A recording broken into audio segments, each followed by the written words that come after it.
Hello. Hello मेरे प्यारे भाइयों दोस्तों, कैसे हैं सारे के सारे? मस्त हो? शानदार, जबरदस्त, जिंदाबाद, एक नंबर। फटाफट से आ जाइएगा। नमस्ते नमस्ते नमस्ते, कैसे हैं भाई सारे?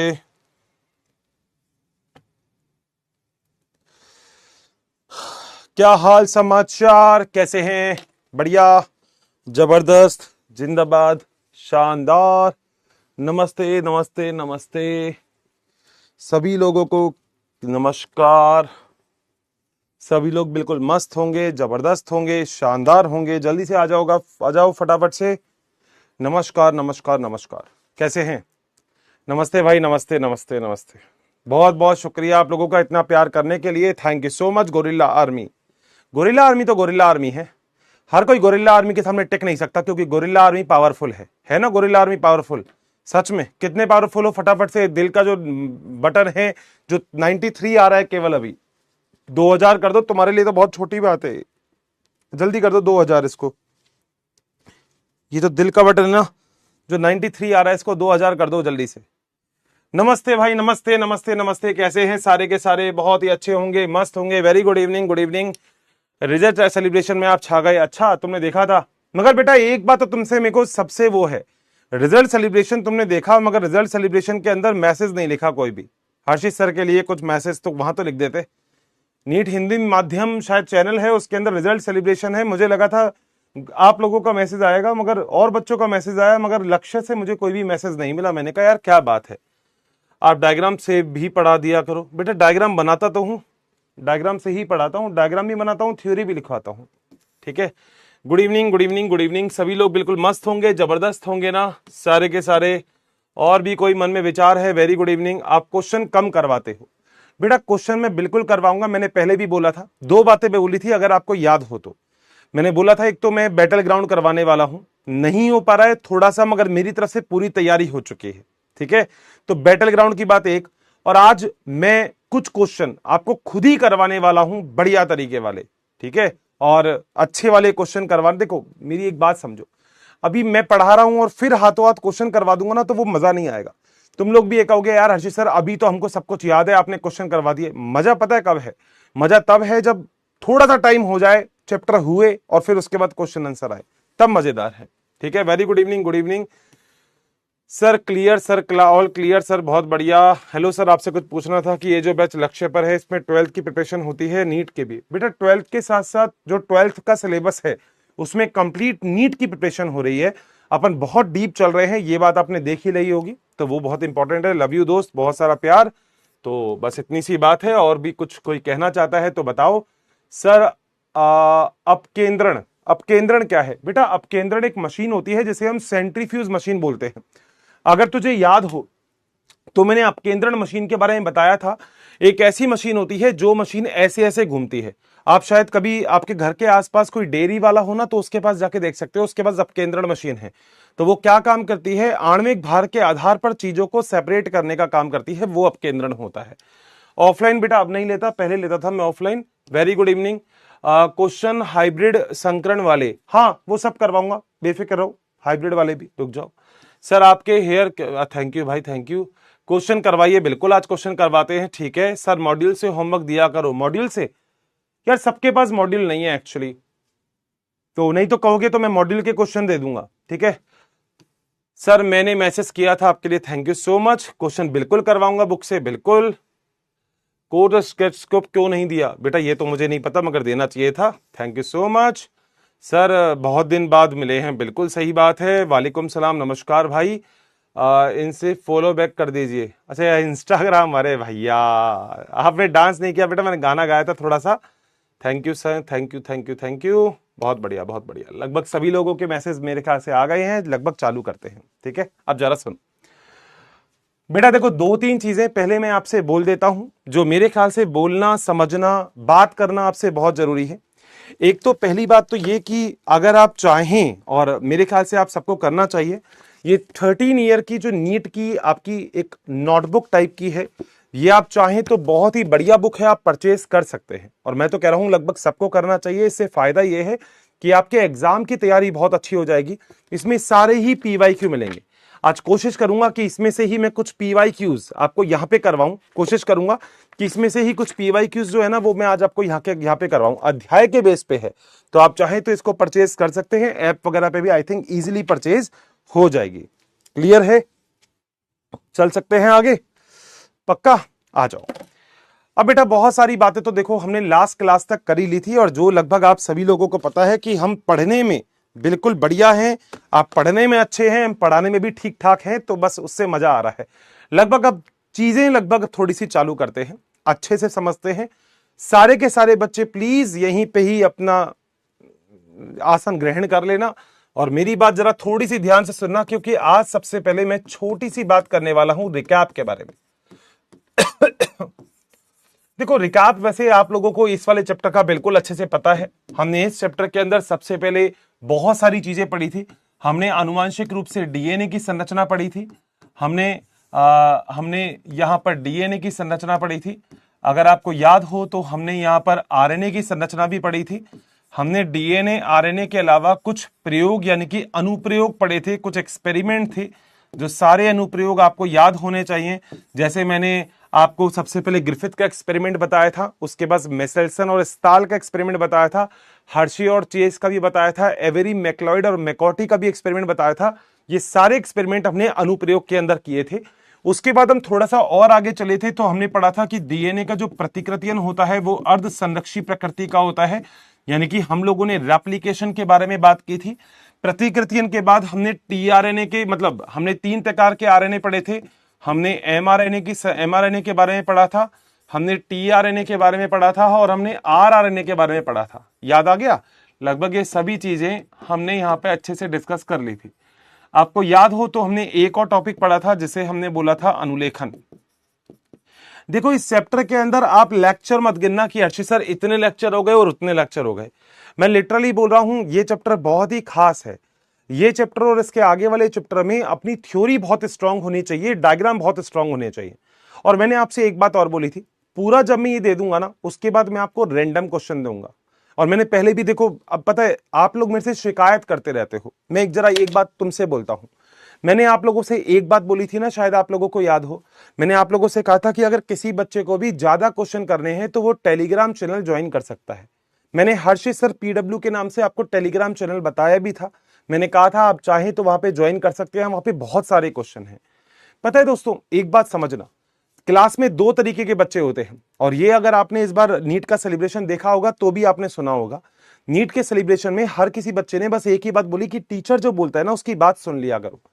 अब आप लोगों में कुछ बच्चों की आदत पता है क्या होती है कि हर चीज में टीचर से बोलना मतलब ब्लेम कर देना। मैं ये नहीं कह रहा कि आप कुछ गलत हो, मगर मेरी बात तो सुनो। मैं आपको यहां पे क्वेश्चन करवा पाऊंगा तो 5 या 10 करवा पाऊंगा, मानते हो? मगर मैंने जो चैनल आपको बताया उसके अंदर मैंने बहुत सारे क्वेश्चन डाल रखे हैं, जाके देख के तो आओ। आपको 11th क्लास के भी क्वेश्चन मिलेंगे, आपको बहुत सारी चीजें देखने को मिलेगी उसमें। मगर अब देखो, अब नहीं करोगे तो वो वाला काम तो बताओ मैं कैसे समझा सकता हूं। और आपको पता है जो 11th क्लास के बच्चे हैं ना वो तक ज्वाइन कर चुके, वो तक क्वेश्चन कर रहे हैं वहां पे। मगर मैं आपसे कई बार बोल चुका हूं कि जाओ ज्वाइन करो, क्वेश्चन करो भाई।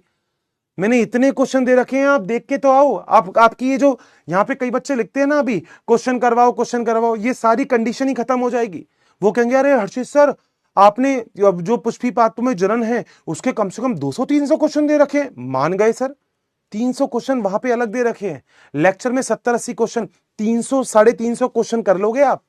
और उसके अंदर अगर चेक करोगे तो शायद 500 से ऊपर क्वेश्चन होंगे उस चैप्टर के। सेम टू सेम ये जो चैप्टर अभी मैं पढ़ा रहा हूं इस चैप्टर के भी आप विश्वास करो कि इस चैप्टर के भी मतलब मेरे हिसाब से लगभग 300 से 400 क्वेश्चन होंगे वहां पे, ज्यादा ही होंगे। और हर लेक्चर, आज 9 लेक्चर हो गए तो 9 लेक्चर का मतलब 90 के आसपास आपके पास क्वेश्चन पहुंच गए होंगे, 80-90। तो क्वेश्चन की कमी नहीं है आपके पास, क्वेश्चन कम नहीं है। आप बस थोड़ी सी शिकायत करना हल्का सा कम करो। आप ये मत कहो हर्षित सर क्वेश्चन, आप ये कहो हर्षित सर हमारे पास क्वेश्चन तो बहुत सारे हैं, मगर बस बात ये हो गई अब आप जो बोल रहे हो हम वो काम नहीं करते। तो करा करो ना भाई। देखो आज लेक्चर से पहले कुछ समझा रहा हूं, मतलब बाकी बच्चा ये मत सोचना हर्षित सर आज ये लेक्चर क्यों दे रहे हो। लेक्चर नहीं है ये बस छोटी सी बात आपको समझा रहा हूं। देखो 2-3 चीजें याद रखना। एक तो जितना मैं एनसीईआरटी पढ़ा हूं उतना पढ़ना है, ठीक है, ये बात आप सब लोगों को पता है। दूसरी बात, एनसीईआरटी के अलावा जो मैं आपसे बोलता हूं बस आपको वही काम करना है, आपको आलतू फालतू नहीं चलना। बेटा देखो, इस क्लास के अंदर अगर मान लो 100% बच्चे हैं तो उसमें से लगभग 2 4 5% बच्चे ऐसे होंगे जो टीचर की बात नहीं मानते। मगर ये तो आपको ही पता है कि उनका फायदा है अगर वो मेरी बात माने तो। अगर वो मेरी बात बहुत अच्छे से, आराम से, शिद्दत से, तरीके से मान लेंगे तो मेरे ख्याल से उनका सारा प्रॉब्लम सॉर्ट आउट हो जाएगा, उनको दिक्कत ही नहीं आएगी। यार देखो, आप लोग हो सकता है शायद 12th पहली बार पढ़ रहे हो, मगर मैं पहली बार नहीं पढ़ा रहा।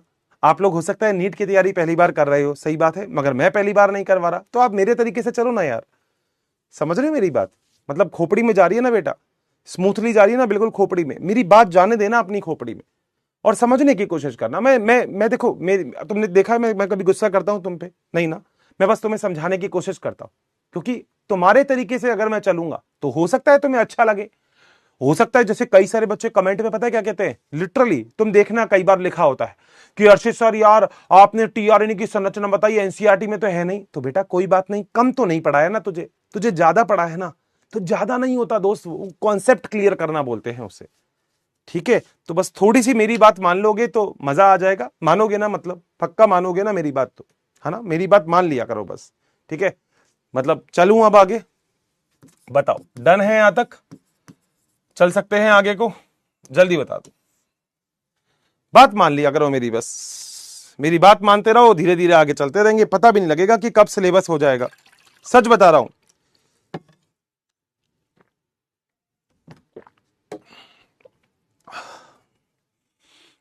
है ना? और कई बार देखो तुम क्या करते हो, हर्षित सर पोल नहीं आ रहा, सर पोल नहीं आ रहा। मैं मानता हूं बेटा पोल नहीं आ रहा, तो कोई बात नहीं। पोल नहीं आ रहा ना तो कोई बात नहीं, वैसे मैसेज लिख दिया करो भाई, क्या फर्क पड़ता है उसमें? शिकायत करने की जरूरत नहीं रहती है उसमें, हर चीज में शिकायत नहीं होती दोस्त। अब आप 12th क्लास में आ गए, उसके बाद अब आप आगे कॉलेज में जाने वाले हो, तो समझो ना यार। और मैं पता है आपको इस तरीके से पढ़ाने की कोशिश कर रहा हूं कि आप अगली बार ड्रॉप ही नहीं लो। आप 12th के साथ साथ ही नीट का एग्जाम निकाल दो, निकाल सकते हो। मैं लिटरली आपसे बताऊं, जिस दिन जो मैं आपको चैप्टर पढ़ा रहा हूं ना, उस चैप्टर के पीवाईक्यूज तुम खुद उड़ाओ ना यार। मैंने तभी तो बोला ये बुक ले लो, नहीं तो जाके चैनल पे क्वेश्चन आंसर ज्वाइन करो, फटाफट से चैनल ज्वाइन कर लो, उसमें सारे क्वेश्चन हैं। ठीक है भैया, क्लियर है? अब मेरे ख्याल से मेरी बात लगभग सारे बच्चों को समझ में तो आई गई होगी, कोई दिक्कत वाली बात वहां पे तो है ही नहीं। ठीक है, चले जरा आगे। पक्का धीरे धीरे आगे चलते हैं, सारी चीज समझते हैं। हमने बेटा प्रतिकृतियन पढ़ लिया, अनुलेखन पढ़ लिया, दो टॉपिक हमने बहुत अच्छे से पढ़ लिए थे। ठीक है, अब दो तीन चीजें मैं आपको बोल रहा हूं जो आपको याद रखनी है। क्या? एक तो ये याद रखना है कि प्रोकैरियोटिक कोशिका में, कौन सी कोशिका? प्रोकैरियोटिक। प्रोकैरियोटिक कोशिका, आप लोगों को जानते हो ना प्रोकैरियोटिक कोशिका क्या होती है? प्रोकैरियोटिक कोशिका वो कोशिका होती है, लाइट गई ना, जिसमें सुविकसित केंद्रक नहीं पाया, लाइट, जिसमें सुविकसित केंद्रक नहीं पाया जाता, वो प्रोकैरियोटिक कोशिका होती है। तो आप सभी लोग जानते हैं कि जो प्रोकैरियोटिक कोशिका होती है उसमें क्या होता है? प्रोकैरियोटिक कोशिका में केंद्रक या सुविकसित केंद्रक अनुपस्थित होता है। सुविकसित केंद्रक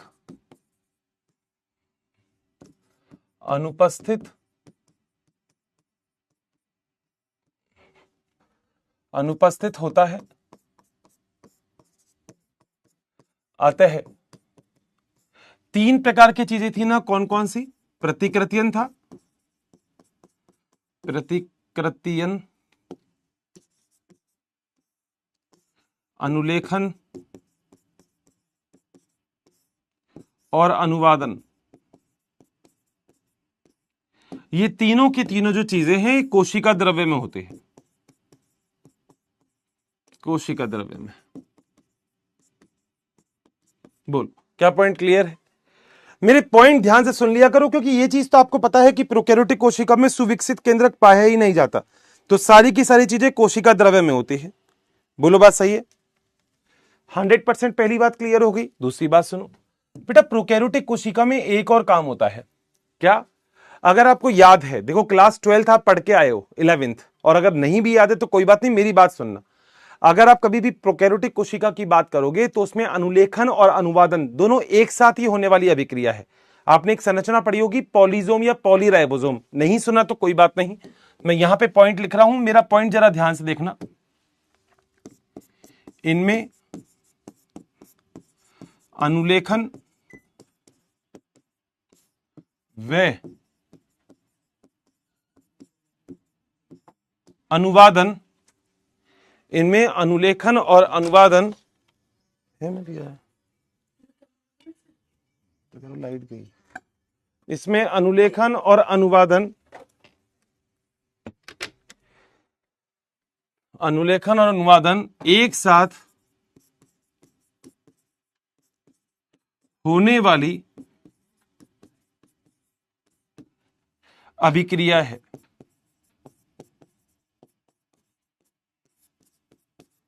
तो कोई भी आपसे पूछे क्या अनुलेखन और अनुवादन एक साथ होते हैं इसमें? हाँ बिल्कुल होते हैं। क्यों? अगर आपको याद है तो आपने एक संरचना पढ़ी होगी बेटा, जिसके अंदर जो एमआरएनए होता है ना, जो संदेशवाहक आरएनए होता है, उसके ऊपर बहुत सारे राइबोसोम जुड़ जाते हैं। याद आया? ये ऐसी कोई अभिक्रिया आपने पढ़ी थी, क्लास 11th का टॉपिक है। और ये सभी इस चीज को बोलते हैं पॉलीजोम या पॉलीराइबोसोम। अब बेटा कुछ बच्चे यूं कहेंगे हर्षित सर पॉलीजोम और पॉलीराइबोसोम, कि हर्षित सर यार ये चीज तो हमने क्लास 11th में पढ़ी नहीं। तो कोई बात नहीं, मैंने तुम्हारे सामने लिख दी। मैंने क्या लिखा? मैंने दो चीजें यहां पे आपके सामने लिखी है। पहला कि प्रोकैरियोटिक कोशिका में सुविकसित केंद्रक अनुपस्थित होता है, अतः जो प्रतिकृतियन है, अनुलेखन है और अनुवादन है, ये तीनों अभिक्रिया कोशिका द्रव्य में होगी। और दूसरा, ये सारी की सारी दोनों अभिक्रिया, कौन कौन सी, अनुलेखन और अनुवादन जो अभिक्रिया है ना, नीट में आने लायक क्वेश्चन है, ये अनुलेखन और जो अनुवादन अभिक्रिया होती है ये एक साथ होने वाली अभिक्रिया है, यानी कि एक साथ ही होती है। बताओ क्या पॉइंट क्लियर है? चलें, ये तो पहली चीज हो गई। अब यूकैरियोटिक कोशिका, यानी कि हम लोगों की जो कोशिका होती है, यूकैरियोटिक कोशिका में सुविकसित केंद्रक उपस्थित, सुविकसित केंद्रक उपस्थित, अतः क्या होता है?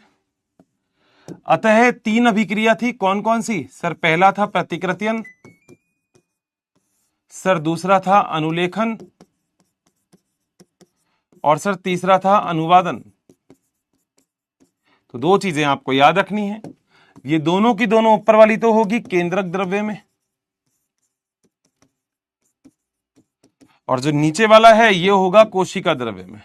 बस इतनी सी बात है।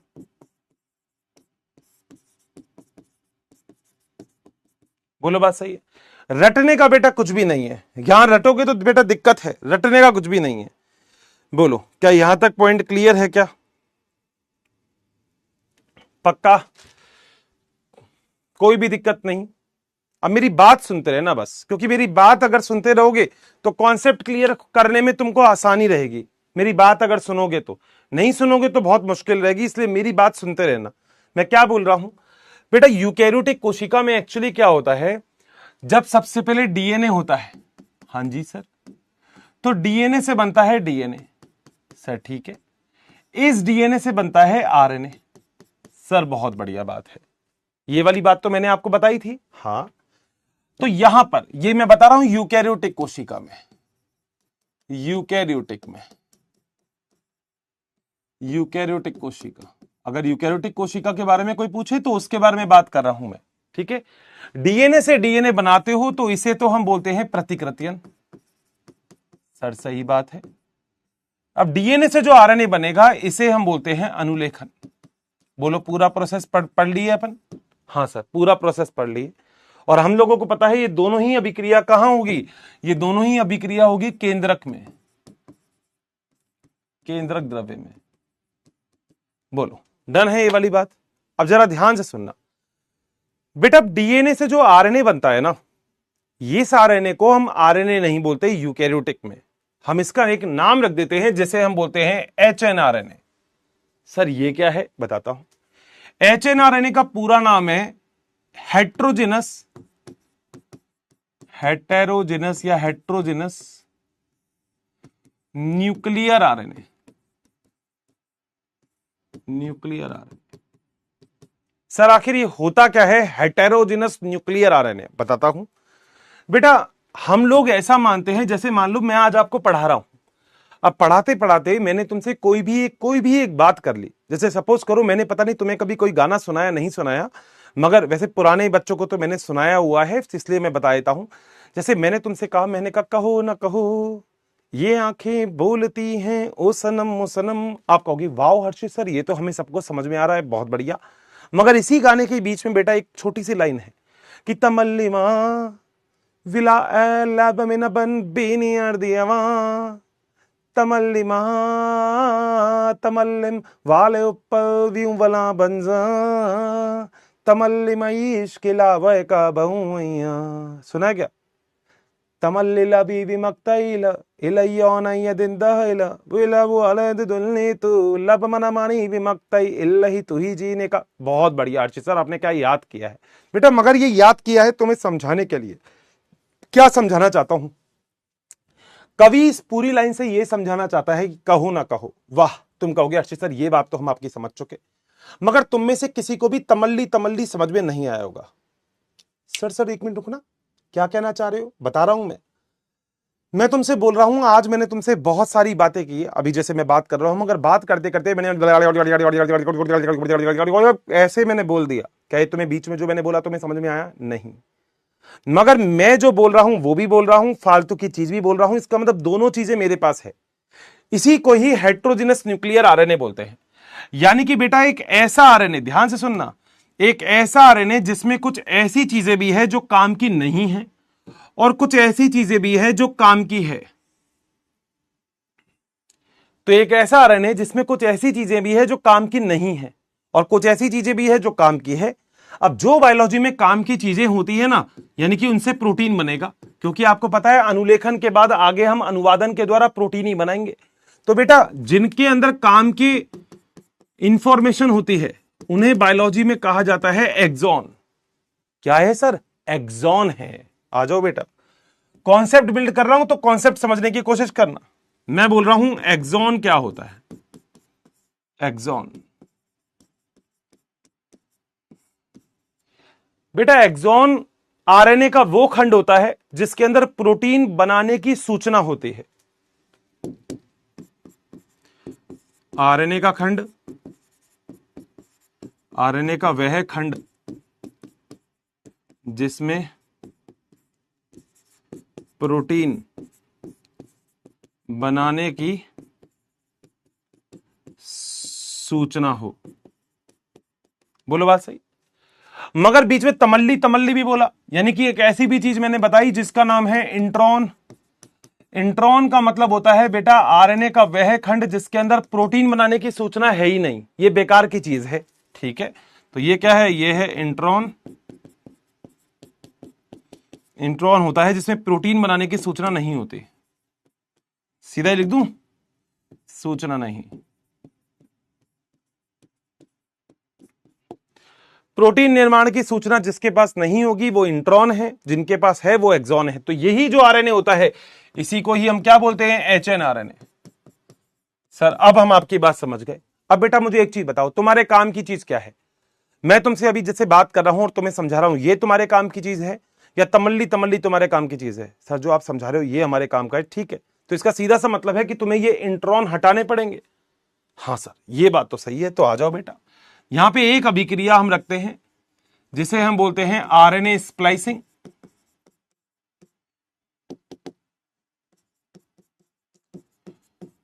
और इस आरएनए स्प्लाइसिंग से बेटा क्या होता है? सारे एक्सॉन को तो एक साथ रख देते हो और जो इंट्रॉन है वो अलग अलग छोड़ देते हो, इंट्रॉन अलग कर देते हो। बस ये वाली बात है। बोलो बात सही है। और इसके बाद ये जो आरएनए है, इस आरएनए को बेटा अब आरएनए नहीं बोलते, इसको बोलते हैं एमआरएनए, यानी कि ये संदेशवाहक आरएनए है।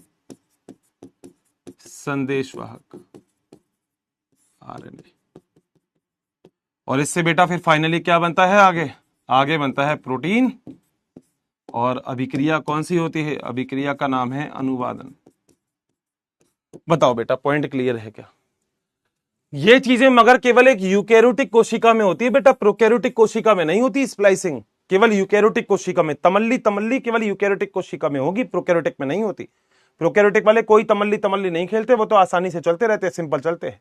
यूकैरियोटिक में आपको तमल्ली तमल्ली देखने को मिलता है, तो यूकैरियोटिक में तमल्ली तमल्ली, प्रोकैरियोटिक में कुछ भी नहीं है। बोलो क्या पॉइंट क्लियर है? यानी कि एक स्टेप, देखो ये वाला स्टेप अब आप पढ़ चुके हो, ध्यान से सुनते रहना बेटा, ऐसे मत कहना। देखो ये स्टेप आप पढ़ चुके हो, प्रतिकृतियन, ये स्टेप आप पढ़ चुके हो, अनुलेखन, आपने बना लिया था एक आरएनए, मगर अब आपको आज जो बात पढ़नी है वो पढ़नी है आरएनए की स्प्लाइसिंग। यानी कि क्या करना है आपको? आपको करना है एक्सॉन को साथ रखना है और इंट्रॉन को हटा देना है। बताओ क्या पॉइंट क्लियर है क्या? पक्का? क्या ये सारा काम अनुलेखन के बाद ही हो रहा है? हाँ बिल्कुल सही बात है। तो आज मेरी हेडिंग आ गई अनुलेखन पश्चात रूपांतरण, और इंग्लिश में बोलते हैं पोस्ट ट्रांसक्रिप्शन मॉडिफिकेशन।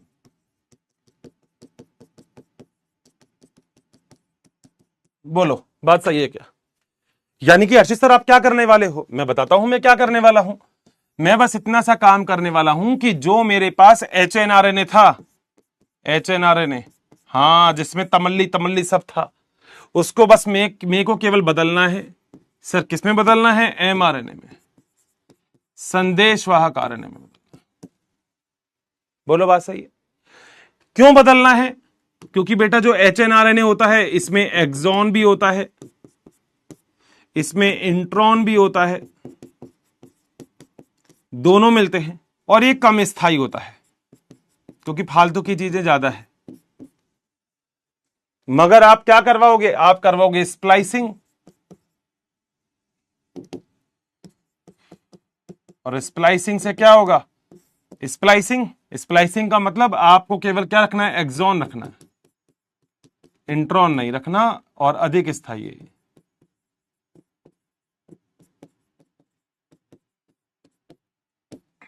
बोलो भैया पॉइंट क्लियर है क्या? बहुत इजी तरीके से समझाने की कोशिश कर रहा हूं, बहुत आसान तरीके से समझाने की कोशिश कर रहा हूं। बस आपको एचएनआरएनए जिसमें एक्सॉन और इंट्रॉन दोनों थे, एक्सॉन को रखना है, इंट्रॉन को हटा देना है। एक्सॉन को रखूंगा, इंट्रॉन है ही नहीं उसमें। बोलो डन है क्या? फटाफट से, मतलब होना चाहिए। हर्षित सर मजा आ गया सर, क्या बात है। तुम्हें पता है ये कितना टिपिकल टॉपिक है? मैं डरा नहीं रहा हूं, मैं बस बताने की कोशिश कर रहा हूं। बड़ा टिपिकल टॉपिक है, एनसीईआरटी में देखोगे तो, एनसीईआरटी देखोगे तो तुम खुद कहोगे हर्षित सर यार तुम आप तो सही बोल रहे हो, ये तो बहुत मुश्किल चीज है। मगर बेटा मुश्किल तब है जब आपको लगे मुश्किल है। सही बात है, बाकी सब काम की है। अच्छा मुझे एक बात बताओगे, एक चीज और बताओगे, एक वर्ड यहीं से निकाल लेता हूं। तुम्हें क्या लगता है इनमें से कौन सी चीज काम की है? एक्सॉन है या इंट्रॉन है? कहो ना कहो, ये आंखें बोलती है, क्या ये तुम्हारे काम का है? या तमल्ली मां, तमल्ली तमल्ली, ये तुम्हारे, तुम किसको समझ पा रहे हो? हर्षित सर कहो ना कहो इसको समझ पा रहे हैं, यानी कि तुम एक्सॉन को ही तो कोड कर पा रहे हो। तो एक्सॉन जो होता है ना उसको बायोलॉजी बोलती है कि एक्सॉन होता है कोडिंग। देखो कैसे निकल रहा है, देखो आंसर, क्योंकि इसमें काम की इंफॉर्मेशन है। जबकि ये कैसा है? ये है तमल्ली तमल्ली नॉन कोडिंग। क्योंकि ये कैसा होता है? ये है काम का भाग है, काम का। क्योंकि एक्सॉन में ही बेटा काम की चीजें हैं। कहो ना कहो यही काम का है बेटा। तमल्ली तमल्ली तुम बोल के आ जाओ, रैप्टा और पड़ेगा गाल पे, क्योंकि किसी को पता ही नहीं कि तमल्ली तमल्ली क्या होता है। बताओ यहां तक पॉइंट क्लियर है? चाय पियोगे? पीते हो तुम चाय? सही बताओ, चाय पीते हो तुम? पड़े हुए चाय पीते हो? अच्छा सर ऐसे थोड़ी, हम बच्चे थोड़ी है सर, चाय पीते हैं हम। अच्छा बहुत बढ़िया, आ जाओ। मजा आ रहा है? स्मूथ स्मूथ चल रहा है ना? बस स्मूथ चलना चाहिए। अब देखो सर इसका मतलब है आपके पास जो, अरे यार सर इसका मतलब है आपके पास जो एक आरएनए है, हाँ उसमें सर आपके पास दो चीजें हैं। मैंने कहा क्या?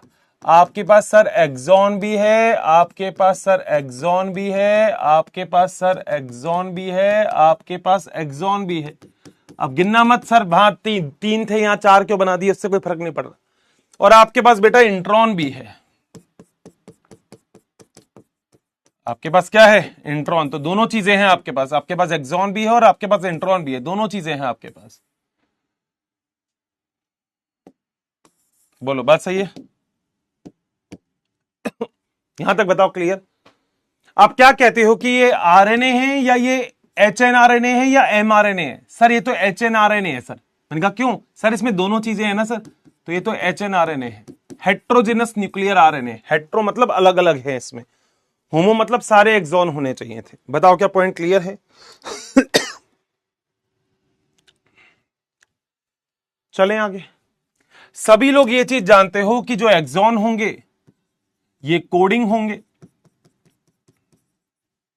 यानी कि प्रोटीन निर्माण में सहायक है। आपको प्रोटीन ही तो बनाना है, निर्माण में सहायक। जबकि जो ये इंट्रॉन है ये नॉन कोडिंग है और ये प्रोटीन निर्माण में सहायक नहीं होते, नहीं है। सही बात है। अब तुम्हारे काम का क्या है? एक्सॉन है इंट्रॉन है? अर्चित सर हमारे काम का एक्सॉन है, इंट्रॉन हमें नहीं चाहिए सर। उसमें कोई तमल्ली है, हमारा कोई मतलब नहीं तमल्ली से। बताओ क्या पॉइंट क्लियर है? चलूं आगे, आ जाओ। अब तुम यहीं पे जब एनसीईआरटी पढ़ोगे तो कई बार तुमको एक नाम दिखाई देगा जिसे हम बोलते हैं स्प्लिट जीन। ये वाला वर्ड दिखाई देगा, फिर तुम मेरे से पूछोगे क्या होता है? जीन का ऐसा भाग, देखो जीन क्या होता है, डीएनए जो होता है ना, ध्यान से सुनना आप जरा, देखो ध्यान से, यहां सुनते रहना, नहीं अपना काम नहीं। ये डीएनए है, हाँ सर ये है डीएनए। डीएनए का जो छोटा सा भाग होता है ना वो ही जीन होता है। डीएनए का जो छोटा सा भाग होता है डीएनए का वही जीन होता है। वाह सर, सर जबरदस्त, सर जबरदस्त। बस इतना आसान, देखो बायोलॉजी कितनी है।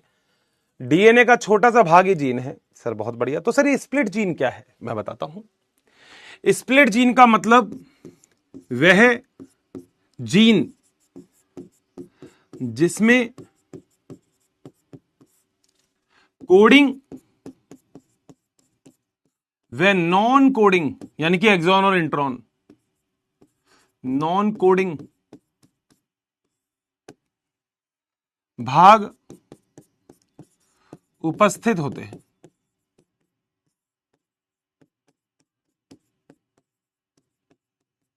बोलो बात सही है? कोई पूछे स्प्लिट जीन क्या है, जिसमें कोडिंग भी होगा नॉन कोडिंग भी होगा, आपको पता है एक कोडिंग है, आपको पता है ये नॉन कोडिंग है, तमल्ली तमल्ली है, तो बहुत बढ़िया। और बेटा मैंने बोला था ये चीज केवल यूकैरियोटिक कोशिका में मिलेगी। देखो ये चीज केवल यूकैरियोटिक कोशिका में मिलेगी, प्रोकैरियोटिक में ऐसा कुछ नहीं होता। ठीक है, तो यह यूकैरियोटिक कोशिका में उपस्थित।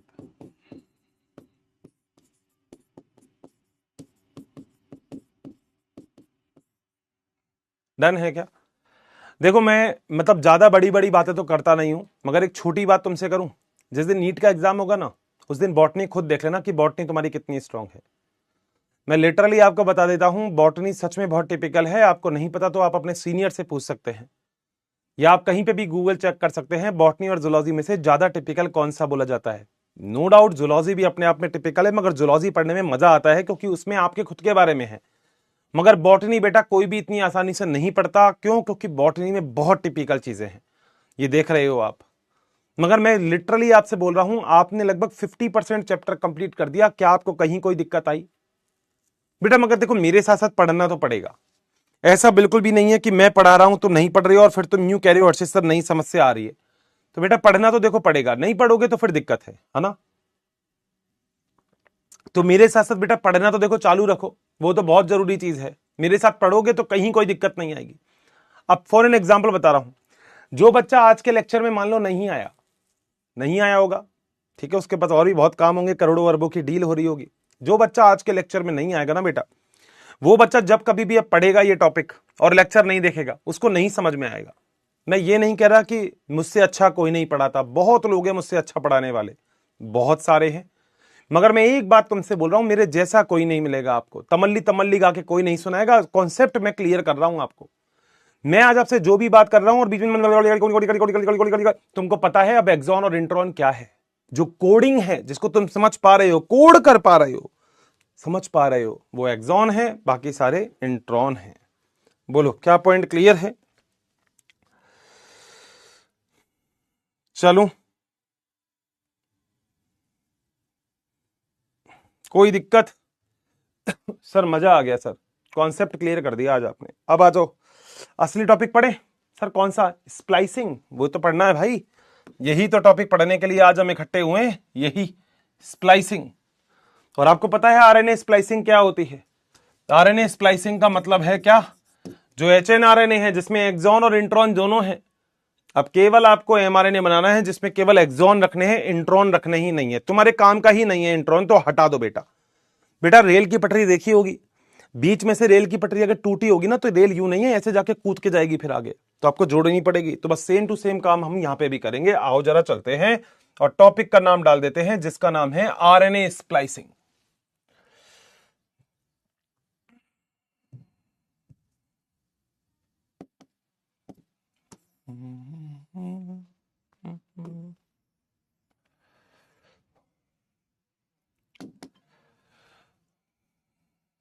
टॉपिक का नाम है आरएनए स्प्लाइसिंग। मजा आ जाए ना टॉपिक में तो मेरे को बस बहुत सारा प्यार लिख के भेज देना अगर तुम्हें मजा आ जाए तो टॉपिक में, कि सर क्या समझाया है आपने।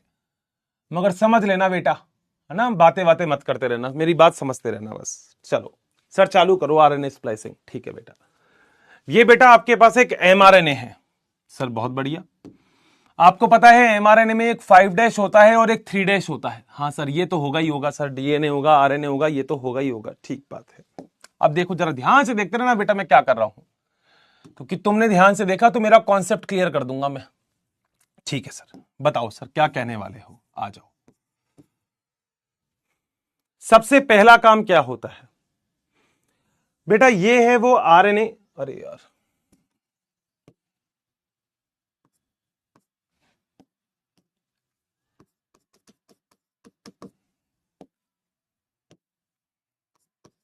ठीक है बेटा, ये है वो आरएनए, और आरएनए भी नहीं है, एचएनआरएनए, जिसमें मुझे इंट्रॉन्स को हटाना है। बिल्कुल सही बात है, मगर इंट्रॉन को हटाने से पहले मैं इस आरएनए को थोड़ा सा स्थायी बनाने की कोशिश करूंगा, कि मैं इसको थोड़ा सा स्थायी बना लूं। सर कैसे बनाओगे? बताता हूं बेटा। जो एचएनआरएनए है, ध्यान से सुनना, इस एचएनआरएनए पर कोई भी और एंजाइम आकर कार्य नहीं करे, यानी कि इस एचएनआरएनए को सुरक्षित अगर आपको करना है तो जो 5' खंड है इस पे मिथाइलेशन यानी कि 7' मिथाइल ग्वानोसाइन ट्राइफॉस्फेट जुड़ता है। ध्यान से मेरी बात सुनते रहना, अगर पॉइंट हट गया तो फिर कुछ नहीं समझ में आएगा। ध्यान से मेरी बात सुनते रहना। ये बनाया मैंने एरो, ठीक है, और पॉइंट लिख रहा हूं, पॉइंट लिख रहा हूं, एचएनआरएनए को स्थायी बनाने के लिए 5' पर, 5' ये रहा 5' पर, ये थ्योरी है बेटा, अलग से थ्योरी नहीं लिखूंगा, डायग्राम में थ्योरी लिख रहा हूं। 5' पर 7 मिथाइल ग्वानोसाइन ट्राइफॉस्फेट जुड़ता है।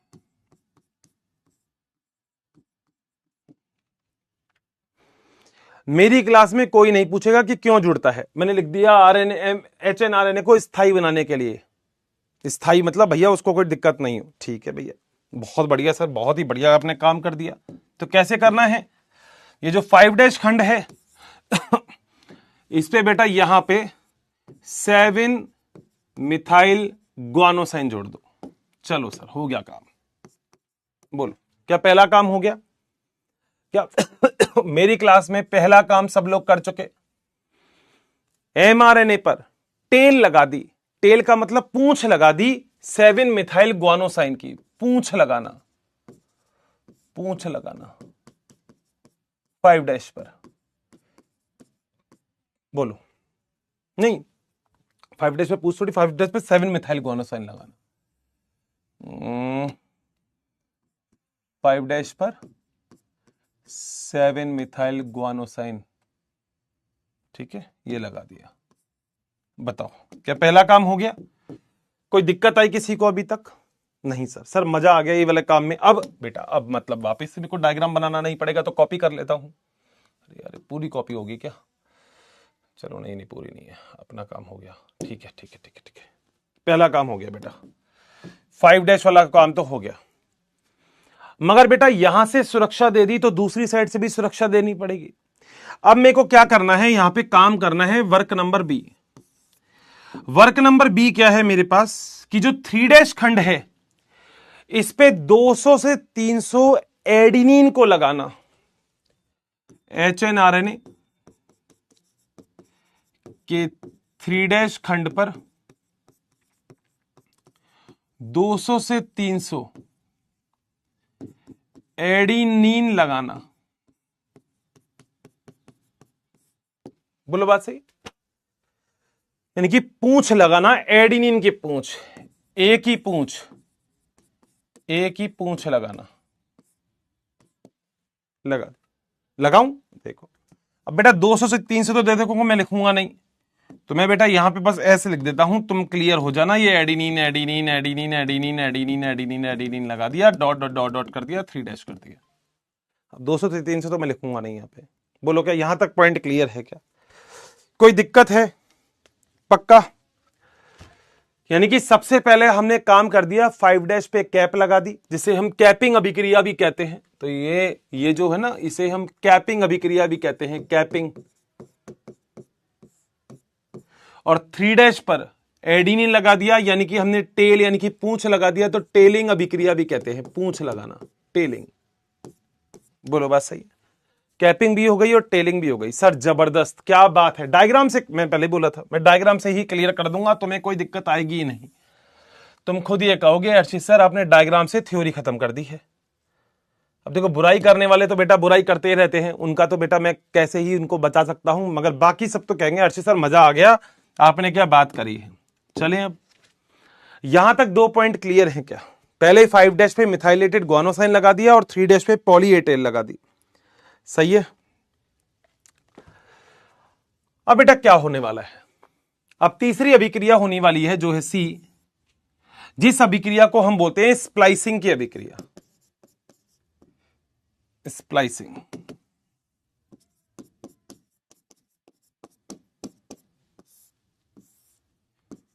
सर ये स्प्लाइसिंग क्या होता है?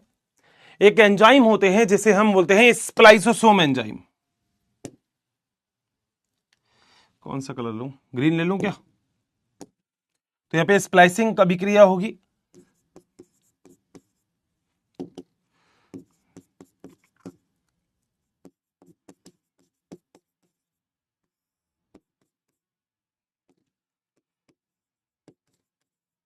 Spliceosome enzyme. सर ये कैसे काम करेंगे बताता हूं। बेटा ये स्प्लाइसोसोम एंजाइम ऐसे आके जुड़ जाएंगे, देखो ये रे, ये जुड़ गया, ये जुड़ गया, ये जुड़ गया, ये जुड़ गया, ये जुड़ गया और ये जुड़ गया। सर हमें ऐसे नहीं, हमें तो समझा के बताता हूं बेटा। देख यहां देखते रहना, बस सामने सामने देखेगा तो मैं समझा दूंगा। देख बेटा यहां देख, मेरा हाथ दिख रहा है, ठीक है, यहां देखना, ये है बेटा मान ले एक्सॉन। क्या ई लिखा हुआ दिखाई दे रहा है? दिख रहा होगा ई, ठीक है। ये भी है एक्सॉन, क्या ई लिखा हुआ दिखाई दे रहा है? ठीक है। बीच में ये जो मेरा हाथ है ये है इंट्रॉन, आई लिखा हुआ दिखाई दे रहा है, ठीक है। ये भी है इंट्रॉन, आई लगा हुआ दिखाई दे रहा होगा।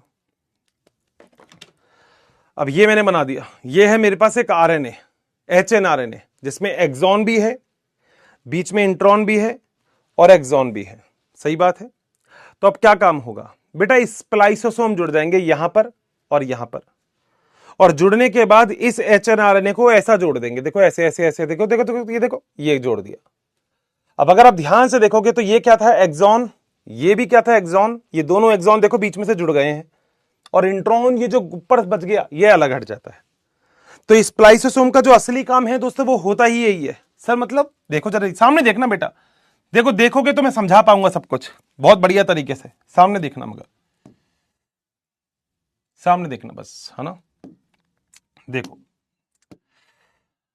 मतलब हुआ ये कि ये देखो, ये फिर ये एक बार घूम गया, ये घूम गया, ये घूम गया, ठीक है, ये ऐसे, ये ये ठीक है। ये पॉली ए टेल थी, एडिनिन लगे हुए हैं बहुत सारे, 3' है, ये मिथाइलेशन है 5' 7 मिथाइल गुआनोसाइन। ये है बेटा एक्सॉन। अब तो ई लिख देता हूं, बस काम हो जाएगा, ठीक है।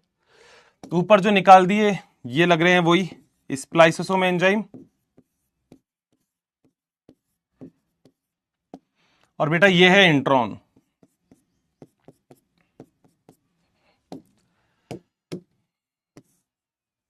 बोलो क्या पॉइंट क्लियर है क्या? एक्सॉन एक्सॉन एक्सॉन सारे एक साथ आ गए और इंट्रॉन ऊपर रह गए, डन है। डायग्राम क्लियर है क्या ये बता दो बस, डायग्राम में दिक्कत नहीं होनी चाहिए। डायग्राम को देख के ये कहना चाहिए यार हर्षित सर मजा आ गया, क्या डायग्राम बनाया है आपने, आपने मतलब थ्योरी को डायग्राम से क्लियर कर दिया, ये हमें बड़ा अच्छा लगा।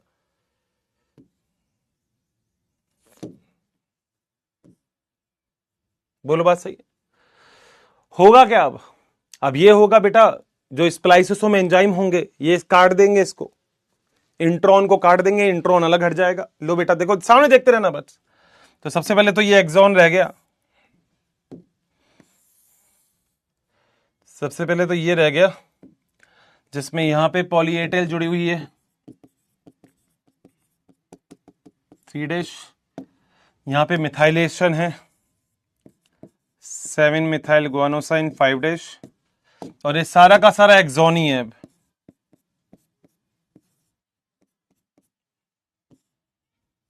बोलो बात सही। तो सर इंट्रॉन, इंट्रॉन बेटा अलग हट गया, अब तो इंट्रॉन आपने हटा दिया, ये रे बेटा इंट्रॉन, ये लो, ये इंट्रॉन है बेटा। बोलो बात सही है।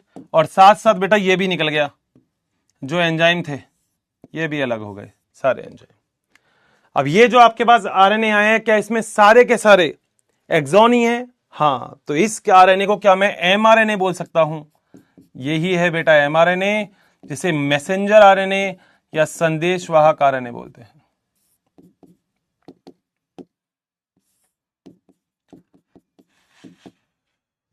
थ्योरी इसमें ही लिखी हुई है, आरएनए स्प्लाइसिंग बोलते हैं इसको। बताओ बेटा क्या पॉइंट क्लियर है क्या? बता दो। वैसे तो कुछ होंगे जो कहेंगे वंस मोर, एक बार और समझा दो, समझा दूंगा बेटा, कोई दिक्कत नहीं। मगर मजा आया क्या? बेटा दोबारा पढ़ने की जरूरत ही नहीं है, एक बार पढ़ लेना बस मेरे साथ, दोबारा मत पढ़ो बेटा, चाहे तुम्हारी इच्छा है।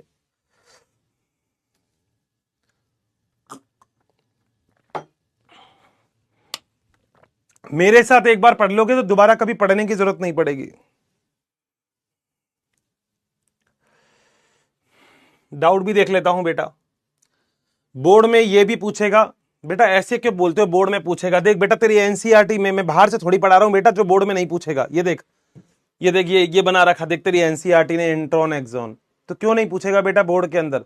सीधा पूछेगा आरएनए स्प्लाइसिंग समझाओ, तो तुझे समझानी पड़ेगी। ये क्या पूछते रहते हो तो मुझसे, बोर्ड में पूछेगा क्या है?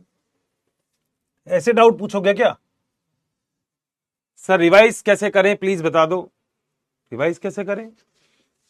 थोड़ा सा टाइम निकालो और एक बार रिवीजन करो बहुत बढ़िया से, टाइम मैनेज करके। सर लास्ट में पूरे चैप्टर का डिटेल रिकैप बिल्कुल दे दूंगा, ऑल क्लियर। एमआरएनए स्टेबल होता है, हाँ बेटा, क्योंकि इसमें सारे कोडिंग पार्ट होते हैं, आलतू फालतू की चीजें नहीं होती। सॉन्ग मस्त था, बहुत बढ़िया। स्प्लाइसिंग कैसे होता है समझ नहीं आ रहा बेटा। स्प्लाइसिंग कैसे होता है? स्प्लाइसिंग का मतलब होता है काटना, इंट्रॉन को हटाना है। तो ये करके तूने ऐसे घुमा लिया तो इंट्रॉन हटाना है तेको, तो स्प्लाइसोसोम एंजाइम से, उसे ही स्प्लाइसिंग बोलते हैं। इंट्रॉन का क्या होगा बेटा? तेरे काम का है ही नहीं, तमल्ली तमल्ली फालतू की चीज है, वो भाड़ में जाए। तेरे काम का एक्सॉन है, क्योंकि उसी के अंदर सारी प्रोटीन की सूचना निहित है। ठीक है। 3D गुरुजी बेटा देखते हैं 3D हो तो कुछ, बोर्ड में भी बेटा पूछ सकता है। टेलिंग बेटा, टेलिंग नहीं टेलिंग होती है। टेलिंग का मतलब पूंछ लगाना। और पूंछ क्यों लगाई जाती है समझ। तूने क्या किया, 5' पे मिथाइल लगा दिया, तो उससे क्या काम हुआ? कोई भी चीज ना, इसको कोई भी एंजाइम 5' से नहीं काट पाएगा। और 3' पे तूने 200 एडिनिन लगा दिए, यानी कि अगर कोई एंजाइम इसको काटने की कोशिश करेगा तो जब तक वो 200 एडिनिन काटेगा तब तक तेरी स्प्लाइसिंग की अभिक्रिया पूरी हो जाएगी। बोलो बात सही है क्या? बिजी कर दिया तूने कोशिका को। अगर कोई भी वहां से एंजाइम काटता हुआ आ रहा है 3' से, तो जब तक वो 200 एडिनिन काटेगा तब तक बेटा तेरा स्प्लाइसिंग की अभिक्रिया पूरी हो जाएगी। इंट्रॉन क्या प्रोकैरियोटिक में नहीं बेटा, यूकैरियोटिक में ही इंट्रॉन और एक्सॉन का कॉन्सेप्ट है, प्रोकैरियोटिक में नहीं। मजा आ गया? ठीक है। सेलिब्रेशन में सॉन्ग बहुत बढ़िया। आप हमें रिवीजन लेक्चर प्रोवाइड कर सकते हो यूट्यूब पे। बेटा यूट्यूब मेरे हाथ में नहीं है, तो यहीं पे मैं रिवीजन लेक्चर या वैसा कुछ बोल दूंगा तुमसे, कोई दिक्कत नहीं है। रिपीट करा रहा हूं। इंट्रॉन का बेटा कुछ नहीं, इंट्रॉन को तो हटा दो। एनसीईआरटी में कहां पर प्लीज बता देंगे बेटा? दिखाया था अभी, देखो डायग्राम शायद दिख गया होगा। सर वापस अभी बता देता है, वंस अगेन। बिल्कुल, थोड़ा बड़ा लिखिए प्लीज, नहीं दिखता बेटा। जब तुम्हारे पास पीडीएफ आएगी ना तो उसमें दिखता होगा सारा, ऐसी बात नहीं। अब जब मेरी बात सुन लेना, मैं दोबारा से समझा देता हूं और सुनोगे बेटा देखो तो ही समझ में आएगा। अब 2-4-5% तो मैं भी पोल करवाऊंगा तो होंगे जिन्होंने कहेंगे हम नहीं आया, हमें समझ में, हमें आया ही नहीं। तो सुनोगे नहीं तो बेटा मैं नहीं समझा सकता ना, सुनना तो पड़ेगा आपको। ठीक है, सुनो जरा एक चीज, सुनो वापस सुनो भाई। देखो, हम लोग ये चीज जानते हैं कि यूकैरियोटिक कोशिका जो होती है, उस यूकैरियोटिक कोशिका में जो आरएनए बनता है अनुलेखन की अभिक्रिया के द्वारा, यूकैरियोटिक कोशिका में जो आरएनए बनता है अनुलेखन की अभिक्रिया के द्वारा, वो जो आरएनए होता है वो एचएनआरएनए होता है, जिसे हम हेट्रोजेनस न्यूक्लियर आरएनए बोलते हैं। प्लीज मेरी बात अब तो सुन लेना भाई, फिर कहोगे एक बार फिर रिवाइज करवा दो। बात सुन लो यार, है ना, एक बार सुन लो मेरी बात। इसे हम एचएनआरएनए बोलते हैं। मैंने बोल दिया एचएनआरएनए क्या होता है, जिसमें एक्सॉन और इंट्रॉन दोनों आते हैं। तो आपको किसकी जरूरत है? स्प्लाइसिंग की। यानी कि केवल एक्सॉन ही एक्सॉन हो, इंट्रॉन हो ही नहीं। आपके काम के एक्सॉन होते हैं। क्यों? क्योंकि एक्सॉन में प्रोटीन बनाने की सूचना होती है। तो अब आपको प्रोटीन ही बनाना है, डीएनए फिर आरएनए फिर प्रोटीन, यही बताया था central dogma of molecular biology. तो बस अब आपको प्रोटीन बनाना है। कैसे बनाना है वो देखो। इस अभिक्रिया में एचएनआरएनए से हमें एमआरएनए बनाना है। एचएनआरएनए वो होता है जो हेट्रोजेनस न्यूक्लियर आरएनए होता है, जिसके अंदर एक्सॉन भी होता है, इंट्रॉन भी होता है, कम स्थायी होता है। क्यों होता है? क्योंकि इसमें एक्सॉन नहीं इंट्रॉन भी मिलते हैं। ठीक है, तो हमें एमआरएनए बनाना है जो स्थायी ज्यादा होगा। ठीक, कैसे बनाना है? ये आपके पास एचएनआरएनए है जिसमें दो भाग होते हैं, पहले भी लिखवा दिया, कोडिंग और नॉन कोडिंग। एक्सॉन वो है जिसमें प्रोटीन की सूचना है, इंट्रॉन वो है जिसमें प्रोटीन की सूचना नहीं है। तो अब आपको क्या काम करना है? अब आपको यह काम करना है, ये डायग्राम। सबसे पहले तो आपके पास एचएनआरएनए है, बिल्कुल सही बात। अब एचएनआरएनए को पहले दोनों जगह से सुरक्षा दे दो। कोई एंजाइम उसको यहां से नहीं काट पाए 5' से, तो लिख दिया मैंने एचएनआरएनए को स्थायी बनाने के लिए 5' मिथाइलेशन कर देते हैं। मिथाइलेशन मतलब सुरक्षा दे दी। इसमें डिटेल में मत जाना क्या होता है, ये तुम्हारे सिलेबस में नहीं है, तो जितना बोल रहा हूं बस उतना ही समझ लेना। 5' पे मिथाइलेशन कर दिया, यानी कि पहले इसको सुरक्षा दे दी 5' से। ठीक है, और 3' पे एडिनिन की लंबी श्रृंखला जोड़ दी। तुम्हारे काम की नहीं है 3' पे, मगर इसलिए जोड़ दी कि कल को कोई एंजाइम यहां से तो नहीं काट पाएगा, मगर 3' से भी अगर काटने को आए तो बेटा जब तक वो 200 एडिनिन काटेगा ना, बहुत होते हैं 200 एडिनिन, तब तक तुम्हारा स्प्लाइसिंग की अभिक्रिया पूरी हो जाएगी। सर जबरदस्त बात हो गई। सारा काम करने के बाद 5' पे ये जुड़ गया, 3' पे ये जुड़ गया। अब एक एंजाइम आता है जिसका नाम होता है स्प्लाइसोसोम एंजाइम, जो इंट्रॉन को हटाता है, जो इंट्रॉन को हटाता है।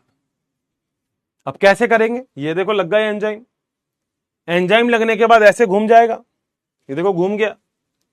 तो इंट्रॉन तो अलग हो गए, एंजाइम भी अलग हो गए, और पूरा आरएनए जो है उसमें एक्सॉन ही एक्सॉन है सारे, क्योंकि इंट्रॉन अलग हटा दी है।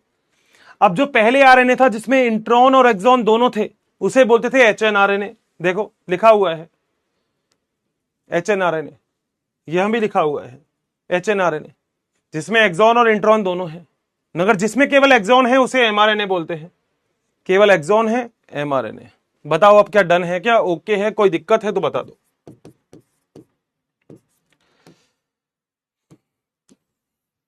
बेटा इससे इजी कुछ नहीं होगा, इससे इजी सच बता रहा हूं, तुम शायद ही कुछ पढ़ रहे होंगे जो क्लास में याद हो जाए, मुझे नहीं पता। वैसे तो तुम सही बोलोगे गलत बोलोगे, मगर मैं लिटरली तुमसे बोल रहा हूं ऐसी चीज कोई तुमको मिलेगी नहीं जो क्लास में ऐसे याद हो जाए, ऐसे याद हो जाए क्लास में। अब 4-5 चीजें तो भाई दिमाग में बैठानी पड़ेगी, ये नाम नए नए आए हैं तो ये तो याद करने पड़ेंगे, कॉन्सेप्ट मगर क्लियर होगा।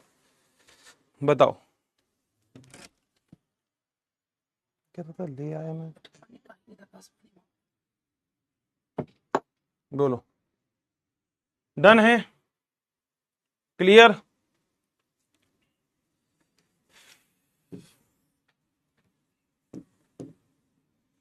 बेटा ये 1.5% 2% को क्यों नहीं आता भाई, मेरे को ये नहीं समझ में आता क्यों नहीं आता, मतलब क्या ऐसा क्या क्या कर रहे हो तुम जो नहीं आता।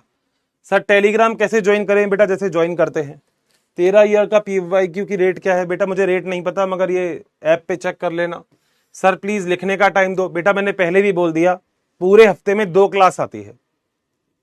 भाई मेरी एक बात सुनो, मैं सबसे बोल रहा हूं, मैं बुरा तो तुमको लग रहा हूँ मगर पूरे हफ्ते में 2 क्लास आती है। कोई और टीचर तुमको हो सकता है क्लास में लिखने देता हो भाई, उसकी डेली आती होगी, मेरी 2 क्लास पूरे हफ्ते में आती है। यहां पे लिखने का टाइम अगर दे दूंगा तो ये सिलेबस होगा ही नहीं, ना तुम्हारा ना मेरा। तो बेटा ये लिखने का टाइम तो क्लास के बाद ही लिखो बेटा, 2 ही दिन तो क्लास आ रही है उसमें भी।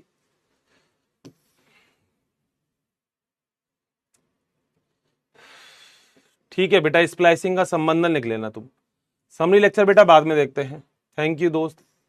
टेस्ट में पहले वाला सिलेबस क्यों आ रहा है, पहले वाला बेटा मुझे नहीं पता, मगर पहले वाला भी अच्छा ना, रिवाइज हो जाएगा थोड़ा सा। कोडिंग और नॉन कोडिंग पार्ट डीएनए में भी होते हैं। हाँ बेटा डीएनए से ही तो आरएनए बना है, तो डीएनए में भी कुछ भाग ऐसा होता है जिसमें कोई काम की चीज नहीं है। All concept thank you. सुरक्षा क्यों देना है, क्योंकि बेटा कोशिका के अंदर एंजाइम होंगे, एंजाइम नहीं काट दे डीएनए को, आरएनए को, इसलिए इसको सुरक्षा देनी पड़ती है। एचएनआरएनए क्या होता है, अब पूछ रहा है बेटा एचएनआरएनए क्या होता है। एक ऐसा आरएनए जो यूकैरियोटिक कोशिका में बनता है जिसमें एक्सॉन और इंट्रॉन दोनों होते हैं, उसे एचएनआरएनए बोलते हैं। बेटा सब कुछ लिखा हुआ है नोट्स में। बेटा स्थाई क्या होता है, स्थाई का मतलब होता है स्टेबल। अब बेटा ऐसे मत पूछा करो स्थाई क्या होता है, बेटा स्थाई का मतलब स्टेबल होता है। अबे हिंदी तो समझते हो तुम, स्थाई जैसे तुम्हारे घर वाले बोलते होंगे तू कम स्थाई है, तू टिक के नहीं बैठता, तो स्थाई का मतलब वही होता है। ठीक है भैया। 3D मेरी फर्स्ट क्लास है, मैं क्या करूं सर बोलो ना। बेटा तेरी फर्स्ट क्लास है तो पहले पुराना सारा पढ़ ले, ये लेक्चर शुरू से देखोगे, जो भी नया बच्चा है तभी समझ में आएगा भाई, बीच में नहीं आएगा। अब तुम इतने दिन से कहां थे वो तो तुम्हें पता होगा, मगर रेगुलर पढ़ने वाले को ही समझ में आएगा भाई, उनके भी हालत खराब हो जाती है इस चैप्टर में, तो तभी मैं थोड़ा थोड़ा पढ़ाता हूं इस चैप्टर में। स्प्लाइसिंग को आपने अपने से ऐड किया है, अरे बेटा ये रहा अरे यार बेटा क्या बोलूं मैं। बेटा ये देख क्या लिखा है, सुकेंद्री में अनुलेखन अभिक्रिया, देख वही है, देख देख ये देख क्या है, एमआरएनए लिख रखा है ना, जबकि देख इसमें एक्सॉन और इंट्रॉन दोनों है बेटा। ठीक है, अब देख ये तूने ऐसे ऐसे घुमा दिया, देख तो तूने इंट्रॉन को अलग कर दिया, ये इंट्रॉन है तो क्या रहेगा, ये एक्सॉन रह गए। तो ये वाला आरएनए था एचएनआरएनए, इससे क्या बन गया एमआरएनए। 5' पे ग्वानोसाइन लग रहा है, फॉस्फेट मेथाइलेटेड। 3' पे पॉली ए टेल लगती है। 3' यूं कहते हो आपने अपने मन से करवाया, मैं पागल हूं क्या, मतलब क्या क्यों छेड़ते हो तुम मुझे, है मतलब मैं मन से क्यों करवाऊंगा भाई, दे रखा है एनसीईआरटी में तो करवाऊंगा भाई, मन से क्यों करवाऊंगा मैं, मन से करवा रहे हो आप, ये पार्टी चल रही है तो क्या बोलूं मैं। चलो भाई बताओ, कमेंट कर दो, सब कुछ क्लियर है क्या।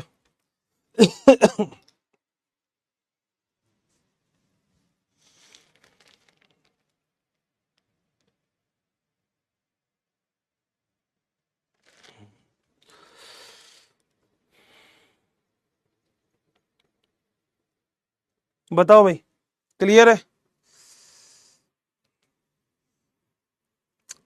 यार मतलब तू 12th क्लास में होने के बाद भी टीचर से कैसे पूछते हो कि ये आप अपने मन से करवा रहे हो क्या? मैं क्यों करवाऊंगा बेटा मेरे मन से, ही बता। मैं जो सिलेबस में होगा वो तो पढ़ाऊंगा बेटा, अपने मन से करवा रहे हो आप। कुछ भी बोल देते हो बेटा। बैठने, देखो बैठने के बाद अगर बोलने की आजादी है तो इसका मतलब ये थोड़ी कि आप कैसे भी कुछ भी बोल दोगे टीचर को, है? मैं अपने मन से करवा रहा हूं तो बेटा कोई बात नहीं, तो पढ़ ले अपने मन से भी, अच्छी चीज है बेटा। 3D का एक मॉडल कोई होगा तो भाई मैं देख लेता हूं, वैसे तो मुझे विश्वास कम होता है। 3D बेटा मैंने बहुत बार ढूंढ लिया, मुझे तो कुछ मिलता ही नहीं है तुम्हारा। यहां देख लो कहीं कुछ है तो, नहीं है ना बेटा? देख, कुछ भी नहीं है। देख, दे ही नहीं रखा, देख। हाँ, 11वीं में भी दे रखा होगा, 11वीं में क्यों दे रखा होगा मगर पता नहीं। देख ले बेटा, देख ले कुछ दिख रहा है क्या?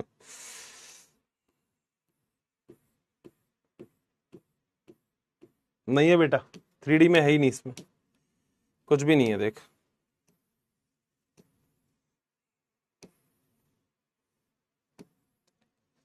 यहाँ देख लेता हूँ मिल जाए तो। जूलॉजी का तो है बेटा, बॉटनी में नहीं है ना? नहीं है। सही है, चलें आगे, पक्का? हाँ, गूगल पे वहां देख सकते हो, वहां तो तुम्हें भी मिल जाएगा बेटा, वो तो मेरे से क्या दिखवाते हो, वहां तो तुम भी देख सकते हो। यहां देख सकते हो तुम, splicing, RNA splicing 3D video. पता नहीं कितना सही होगा, तुम तो एनसीईआरटी के अकॉर्डिंग चलना है, इसमें पता नहीं कितना सही होगा। देखो, ये तो बेटा ट्रांसक्रिप्शन हो रहा है, DNA से RNA बन रहा है, देख लो जरा।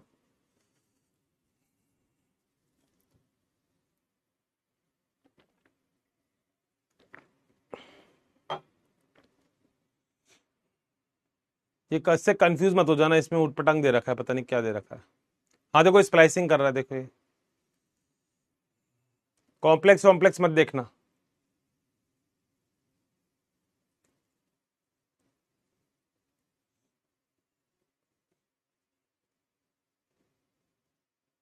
मेरे ख्याल से वो हरा वाला पार्ट है वो हटाएगा ये, वो इंट्रॉन होगा हरा वाला पार्ट, शायद वही होगा। देखो हट गया ना वो, हाँ हरा वाला पार्ट हट गया, देखो। और देखो ये जुड़ गया, ये mRNA, ये इंट्रॉन हट गया, एक्सॉन आ गए सारे एक साथ। ठीक है, सही है। चलो भाई, डायग्राम थोड़ा सा ऐसा ही है, तुम खुद ही चेक कर लेना बेटा, मेरे से क्या दिखवाते हो वहां पे। अपने से अच्छे डायग्राम से नहीं होगा ना, अपने डायग्राम से ही सब कुछ होगा। अपना वाला डायग्राम देखो बेटा, इतना प्यारा डायग्राम बना रखा है मैंने, बताओ इतना खूबसूरत डायग्राम है। ये नहीं समझ में आएगा तो फिर क्या समझ में आएगा? क्यों? सही है ना? चले मुन्ना आगे, पक्का? कोई दिक्कत? हम्म, नहीं है? क्लियर है सारा कॉन्सेप्ट? आज तो वैसे कुछ पढ़ाया ही नहीं, डायग्राम डायग्राम से ही थ्योरी क्लियर है तो चलो आ जाओ। अब एक और टॉपिक है जिसका नाम है कॉन्सेप्ट ऑफ जीन, यानी कि जीन की अवधारणा।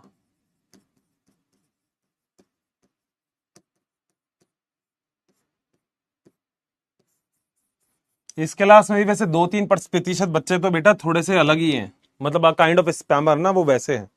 इनको ढूंढना पड़ेगा बेटा, है ना? इनके पीछे लगा देता हूं मैं बंदे, इनको ढूंढना पड़ेगा। तो इनको क्या है, फिर थोड़ा सा शांत करना पड़ेगा, क्योंकि ये सुनते भी नहीं है। मैं कहता हूँ ये नहीं पढ़ना तो वो तो जरूर पढ़ेंगे। वो कहता है स्थाई का मतलब बता दो। बेटा स्थाई का मतलब तो तेरे को कोई नहीं बताएगा, स्थाई तो स्थाई होता है बेटा, मैं कैसे बता दूं स्थाई? अब तूने सुना नहीं कभी स्थाई क्या होता है? अब कहते हैं हर चीज यार स्थाई का मतलब बता दो। अब बेटा देख, थोड़ा तो तुम पढ़ोगे नहीं तो बताओ कैसे काम चलेगा? ऐसे पूछते हो तुम यार, ऐसे पूछते हो तुम। अब मैं स्थाई का मतलब ही बताऊंगा क्या? ये स्थाई का तो मतलब तुमको कोई नहीं बताएगा, स्थाई तो स्थाई होता है बेटा। जो स्थाई होता है ना बेटा, वो स्थाई होता है, उसका मतलब तो बेटा कौन ही बताएगा, बता? मतलब मेरे ख्याल से तो कोई बताएगा नहीं। चलो खैर कोई बात नहीं, आ जाओ बेटा आ जाओ, है ना। देखो भाई, सामने देखना बेटा, ये मैंने एक संरचना बनाई है जो एक डीएनए की संरचना है, और डीएनए के कुछ भाग ऐसे होते हैं जिनसे आरएनए बनता है। ध्यान से सुनते रहना, ये संरचना किसकी है? डीएनए की। ठीक बात। डीएनए के छोटे से भाग को मैंने क्या बोला था सर? जीन बोला था। हाँ सर, बिल्कुल जीन बोला था। जीन, डीएनए का छोटा सा भाग क्या होता है? जीन होता है। इसी संरचना से क्या बनता है आपका? एमआरएनए बनता है, संदेशवाहक आरएनए बनता है।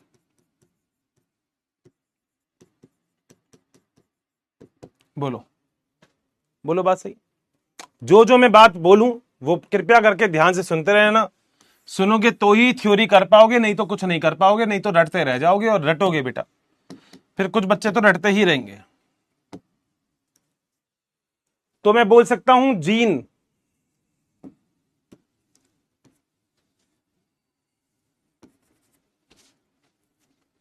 मैं बोल सकता हूं जीन डीएनए का वह भाग होता है जो विभिन्न प्रकार के आरएनए का निर्माण करता है।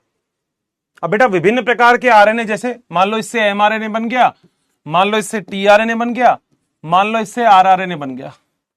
अब जो बच्चा नया होगा वो पूछेगा कि क्या होता है ये एमआरएनए, टीआरएनए, आरआरएनए। बेटा तेरे को पूरी संरचना बताई है मैंने, तेरे को एमआरएनए, टीआरएनए, आरआरएनए के बारे में तेरे नोट्स में बताया है, जिसमें टीआरएनए का तो क्लोवर लीफ प्रारूप भी बताया है मैंने। तो तुझे पता होना चाहिए कि मैं पढ़ा चुका हूं ये सब चीज। ठीक है, आ जाओ, ध्यान से सुनते रहना। तो पहला पॉइंट, जीन डीएनए का वह भाग होता है जो विभिन्न प्रकार के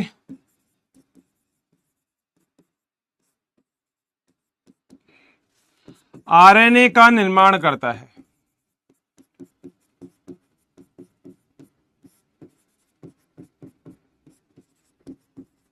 बोलो बात सही? यानी कि डीएनए से ही बनेगा एमआरएनए, टीआरएनए, आरआरएनए। जैसे एग्जांपल, एमआरएनए, टीआरएनए और आरआरएनए। डन है? यानी कि दोस्तों याद रखना, जीन डीएनए का खंड होता है। जो जीन है ना, ये डीएनए का खंड है, जिसे हम डीएनए का भाग भी बोल सकते हैं। बोल, क्या पॉइंट क्लियर? यानी कि डीएनए का छोटा सा भाग जो होता है उसे हम जीन बोलते हैं। चलें आगे। ऐसे ही आपको एक और वर्ड मिलेगा जिसे हम बोलते हैं सिस्ट्रॉन।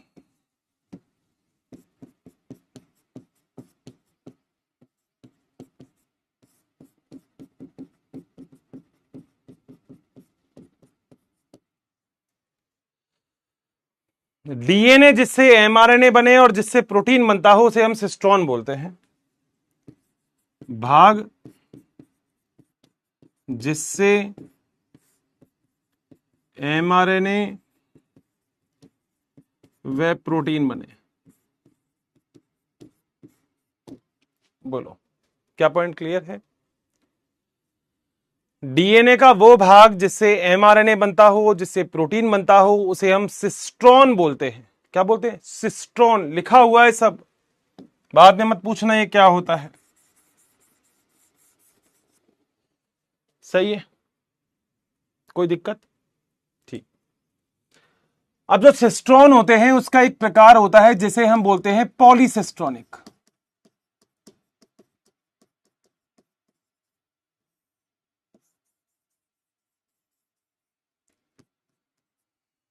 क्या होता है बताता हूं। मान लो आपके पास कोई भी डीएनए है, ठीक है, ये 3' है, मान लो ये 5' है, ये 3' है, ये 5' है। सभी लोगों को मैंने बताया था कि एक तो प्रारंभ वाला भाग होता है जिसे हम उन्नायक बोलते हैं या प्रमोटर बोलते हैं, और एक एंड वाला भाग होता है जिसे हम टर्मिनेटर बोलते हैं। सभी लोगों को याद होगा, इसे बोलते हैं प्रमोटर या उन्नायक और इसे बोलते हैं टर्मिनेटर। याद आया? ऐसा कोई डायग्राम तुम्हारी नोटबुक में बना हुआ है? बीच में इस भाग को संरचनात्मक जीन बोला था। सर बिल्कुल सही बात है। तो यहीं पे ही इसी भाग से अलग अलग प्रकार के जो प्रोटीन बने, भाई इस भाग से भी मान लो कोई प्रोटीन बनेगा, मतलब इस भाग से पहले कोई एमआरएनए बनेगा, उस एमआरएनए से फिर मान लो कोई प्रोटीन बनेगा, मान लो वो बनता है प्रोटीन ए।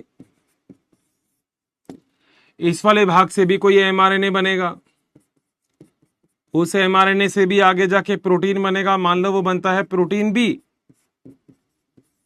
और इस वाले से भी कोई, इस वाले भाग से भी मान लो कोई एमआरएनए बनेगा, और इस एमआरएनए से भी आगे प्रोटीन बनेगा, वो बनेगा मान लो प्रोटीन सी। यानी कि ये है ए भाग, ये है बी भाग, ये है सी भाग। तो ध्यान से जो मैं बोलूं, ध्यान से सुनना जरा, खोपड़ी लगा के, रट्टाफिकेशन नहीं है, नहीं तो रटते ही रह जाओगे। ध्यान से अगर मैं बोलूं तो क्या मैं आपसे ऐसी बात बोल सकता हूं, पॉलीसिस्ट्रोनिक जो होता है, इसका मतलब जिसमें बहुत सारे सिस्ट्रॉन हो, यानी कि कई सारे एमआरएनए और कई सारे प्रोटीन बन रहे हो। अनेक सिस्ट्रॉन होते हैं,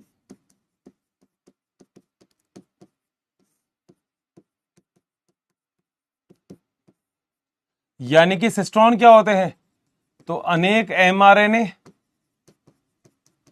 व प्रोटीन निर्माण करते हैं।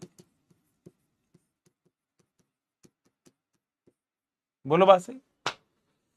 और ये एक बहुत ही बढ़िया उदाहरण है ये प्रोकैरियोटिक कोशिका का, नीट के अंदर आया हुआ क्वेश्चन है, उदाहरण है प्रोकैरियोटिक। कोई आपसे पूछे कि प्रोकैरियोटिक कोशिका में एक डीएनए से एक प्रोटीन बनते हैं कई सारे, तो आप बोलोगे कई सारे। प्रोकैरियोटिक कोशिका नीट में आया हुआ है, नीचे वाली चीज। तो बोलो डन है क्या? कोई दिक्कत है तो बता दो। यानी कि कई सारे प्रोटीन का निर्माण हो रहा है, अनेक प्रकार के प्रोटीन बन रहे हैं यहां पे, ए बी सी, कई सारे प्रोटीन बन रहे हैं। क्या बोलते हैं, पॉलीसिस्ट्रोनिक। पॉली का मतलब एक से अधिक सिस्ट्रॉन हो, और सिस्ट्रॉन क्या होते हैं, वैसे तो लिख दिया मैंने। सिस्ट्रॉन वो होते हैं जिससे एमआरएनए और प्रोटीन बनता हो, यानी कि यहां पे डीएनए से कई सारे एमआरएनए और कई सारे प्रोटीन बनेंगे। वाह सर, मजा आ गया। ऐसे ही एक भाग होता है जिसे हम बोलते हैं मोनोसिस्ट्रोनिक। मोनो का मतलब एक, तो एक ही सिस्ट्रॉन होगा, एक एमआरएनए व प्रोटीन बनेगा। और इसका उदाहरण जो है वो है यूकैरियोटिक, यूकैरियोटिक कोशिका।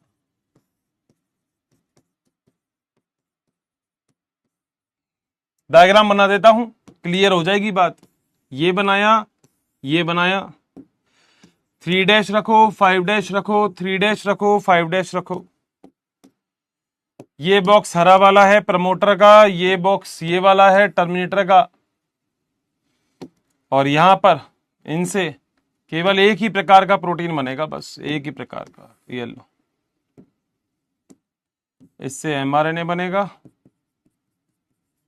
और इससे ही प्रोटीन बन जाएगा। अगर डीएनए से कई सारे प्रोटीन बनते हों तो वो पॉलीसिस्ट्रोनिक होता है, मगर डीएनए से अगर एक ही प्रकार का प्रोटीन बने, एक डीएनए से एक ही प्रोटीन बने, तो वो मोनोसिस्ट्रोनिक होता है। बता दो, इससे आसान बेटा बायोलॉजी है ही नहीं। अब तुम तो रटते रहोगे बेटा, मगर जिसको समझना है वो तो समझ ही गया होगा। मैं फिर आपसे एक रिक्वेस्ट कर रहा हूं, सारे बालक जितने भी मुझे सुन रहे हैं, देखो मैं आपसे बड़ा हूं तो मेरी थोड़ी सी बात सुन लेना, और थोड़ा सा आपसे हल्का सा समझदार होऊंगा, थोड़ा सा। वो बात यह है कि कृपया करके एकदम से चैप्टर में मत कूदना। जो बच्चा नया नया आया है या जिसने पुराने लेक्चर नहीं देखे हैं वो कृपया करके पुराने लेक्चर देखने के बाद चैप्टर को देखे, नहीं तो नहीं आएगा समझ में। समझ रहे हो?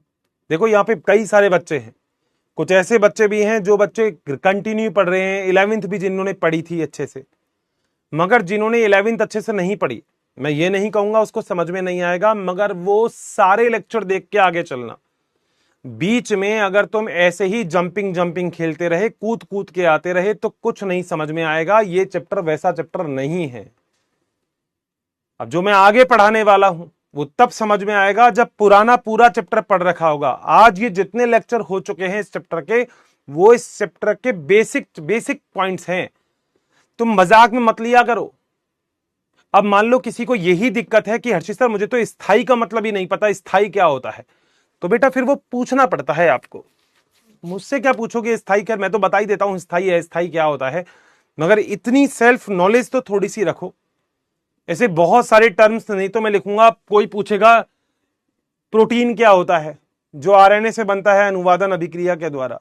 अब कोई पूछेगा यूकैरियोटिक कोशिका क्या होती है, कई बार लिख चुका हूं, आज भी लिखा था, सुविकसित केंद्रक पाया जाता है। अब यूं मत पूछना सुविकसित केंद्रक क्या होता है, तुम सही सही बात बताना, सही सही बात। जो ऊटपटांग क्वेश्चन पूछ रहे हैं बस उनसे पूछ रहा हूं। तुम्हारे फिजिक्स केमिस्ट्री में क्या हाल है?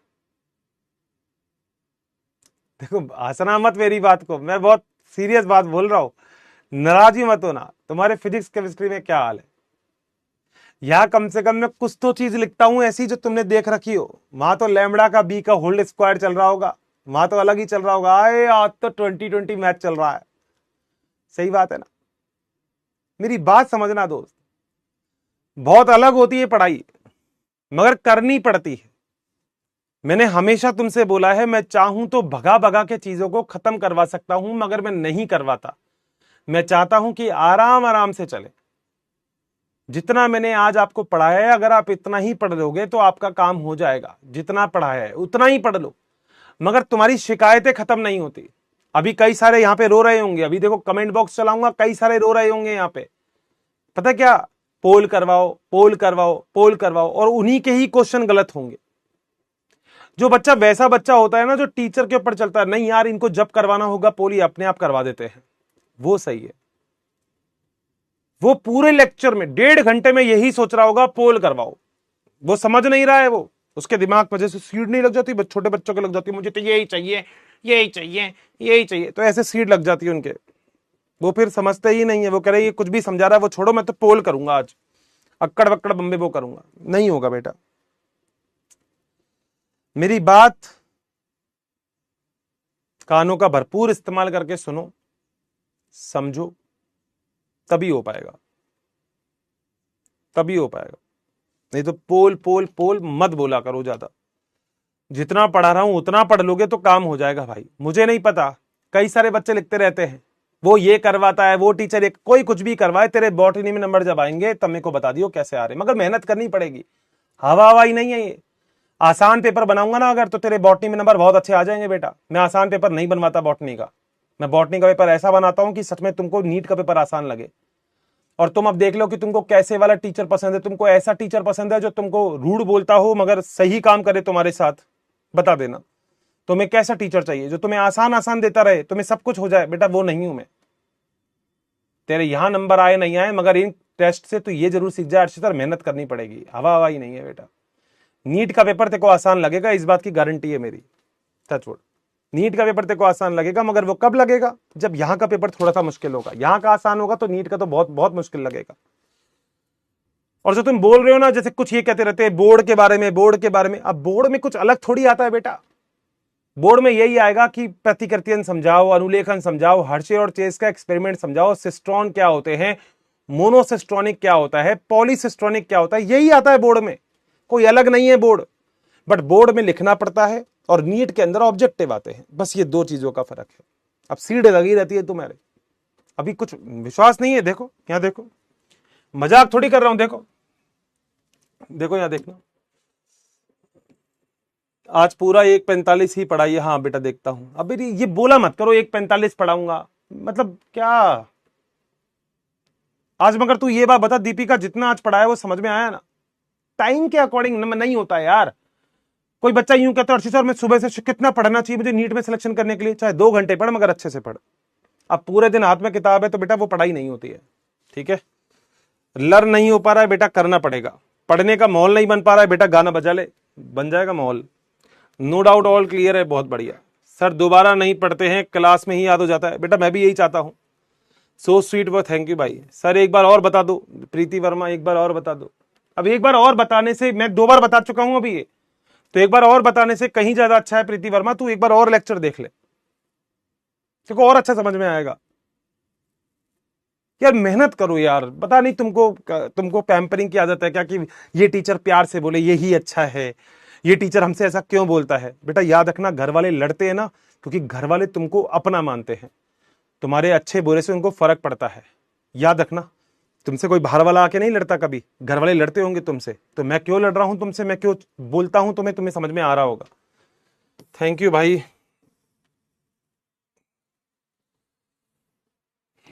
Thank you thank you.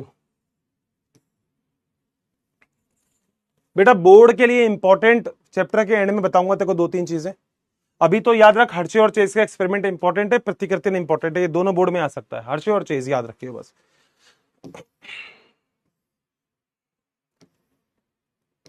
हाँ बेटा चैप्टर कठिन है मगर इतना भी कठिन नहीं है बेटा। देखो अब मैं ये बताता हूं, मैंने आज पढ़ाया कितना, ये बताओ मैंने आज पढ़ाया कितना। ये पेज पढ़ाया बस मैंने आज, ये जिसको ये समझ में आ गया, अब जो ऐसे देखेगा ये पेज उसको तो मुश्किल लगेगा, उसको लगेगा पता नहीं इसने क्या लिख दिया। मगर जिस बच्चे ने मेरे साथ पढ़ा होगा ना उसको कभी मुश्किल नहीं लगेगा ये, वो कहेगा अर्शी सर ये बड़ा आसान बना दिया आपने तो यार, इतना मुश्किल कहाँ है ये। अब पढ़ना पड़ता है बेटा, साथ में तो पढ़ोगे बेटा तभी तो मजा आएगा, नहीं पढ़ोगे तो बेटा कैसे मजा आएगा बताओ। चलो अब तुम्हारी एनसीईआरटी और तुम्हारे नोट्स चेक करना, ये लगभग सारे पॉइंट्स मैं आपको पढ़ा चुका हूं। जीवाणु में सक्रिय दूत आरएनए के निर्माण में संसाधन की आवश्यकता नहीं होती। अनुलेखन स्थानांतरण जीवाणु कोशिका में केंद्रक का कोई अलगाव नहीं होता। अब तुम समझो, मैं यही लाइन एनसीईआरटी की लिख दूंगा तो तू कंफ्यूज हो जाएगा। तो मैंने क्या लिख दिया, मैंने लिख दिया था कि जीवाणु में प्रतिकृतियन और अनुलेखन और अनुवादन ये सारा का सारा कोशिका द्रव्य में ही होता है, क्योंकि केंद्रक सुविकसित केंद्रक अनुपस्थित होता है। लिखा हुआ है तेरे नोट्स में, मगर लैंग्वेज आसान है इसलिए कई बार दूत आरएनए पूर्ण रूप से अनुलेखित होने से पहले ही प्रारंभ हो जाता है। तभी मैंने बताया था, अगर तुझे याद होगा तो, पता नहीं याद है नहीं है जो लिखा हुआ है, मैंने बोला था कि अनुलेखन और अनुवादन एक साथ ही होते हैं। पॉलीराइबोसोम की एक संरचना बताई थी जिसमें एमआरएनए पर बहुत सारे राइबोसोम जुड़ गए थे, नीचे नीचे बनाई हुई संरचना थी।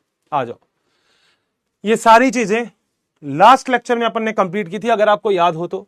केंद्रक में लिखने वाले पॉलीमरेज के अतिरिक्त कम से कम 3 प्रकार के आरएनए पॉलीमरेज मिलते हैं। मैंने तीनों आपके आरएनए पॉलीमरेज लिखवा दिए, फर्स्ट भी लिखवा दिया, सेकंड भी लिखवा दिया और थर्ड भी लिखवा दिया। मेरे ख्याल से आपको याद आ गया होगा कि आपके नोट्स में सारे आरएनए है या नहीं है।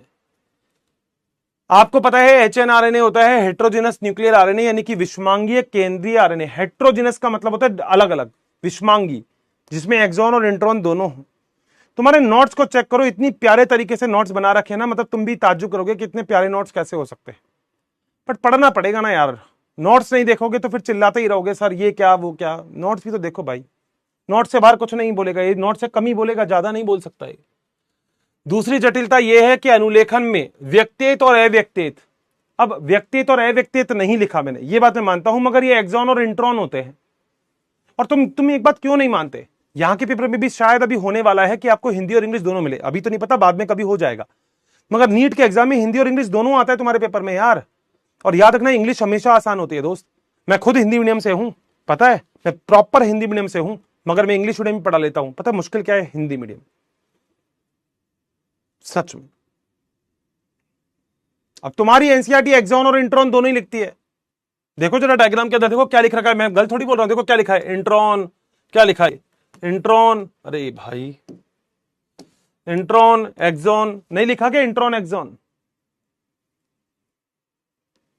सब लिखा है बेटा, तुम्हारी एनसीईआरटी ही चलती है यहां पे। देख लो बेटा, मिलते हैं जिसमें चूंकि ये प्रक्रम से गुजरता है इसलिए हम इसे स्प्लाइसिंग कहते हैं, जिसमें अव्यक्तित अलग हो जाते हैं। अव्यक्तित का मतलब होता है इंट्रॉन, लिख लेना अपने नोट्स में भी है व्यक्तित्व, कई बाद में कहो आपने ये नहीं पढ़ाया। व्यक्तित्व निश्चित क्रम में आपस में जुड़ जाते हैं एचएनआरएनए में अभिक्रियाओं के द्वारा आच्छादन व पुच्छन से। आच्छादन जानते हो? आच्छादन का मतलब होता है कैपिंग, लिख देता हूं बेटा, नहीं तो कहोगे ये भी नहीं करवाया। ये है बेटा आच्छादन,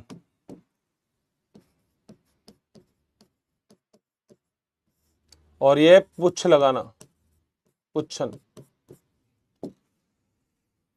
तेरी एनसीईआरटी ने लिखा ही नहीं आच्छादन क्या होता है, मैंने बता दिया तेरे को आच्छादन क्या होता है बस। आच्छादन में एक असाधारण न्यूक्लियोटाइड मिथाइलेटेड गोनोसाइन ट्राइफॉस्फेट एचएनआरएनए के 5' पे जुड़ता है और पुच्छन में 200 से 300 स्वतंत्र रूप से जो एडेनिन होते हैं वो जाके जुड़ जाते हैं। ये बेटा डायग्राम है जिसमें ये एक एचएनआरएनए बना, 5' पे मिथाइलेटेड गोनोसाइन लगा दिया, 3' पे पॉली ए टेल लगाई थी, तुझे याद है, पुच्छन लगा दिया था।